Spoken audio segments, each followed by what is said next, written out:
প্রিয় দর্শক, এই যে জাহাজগুলো দেখতেছেন অনেক বিশাল বিশাল জাহাজ, এগুলা সাগরের তীরে এসে আটকে গেছে। এগুলা মূলত হচ্ছে গিয়া ঈদের ছুটি এখন চলতেছে, এজন্য তারা এখানে জাহাজগুলো রেখে জাহাজের মেরামত করতেছে।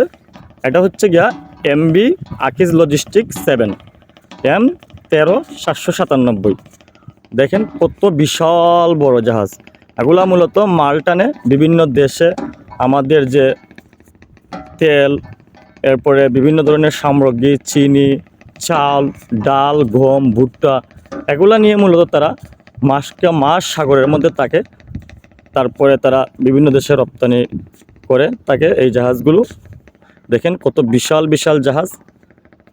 এইরকম প্রপারলি কাছ থেকে জাহাজ মনে হয় না আপনাদেরকে কেউ দেখাতে পারবে। তো আমি চেষ্টা করতেছি আপনাদেরকে প্রপারলি একদম কাছ থেকে দেখানোর জন্য। তো ভিডিওটি ভালো লাগলে শেয়ার করে দিবেন।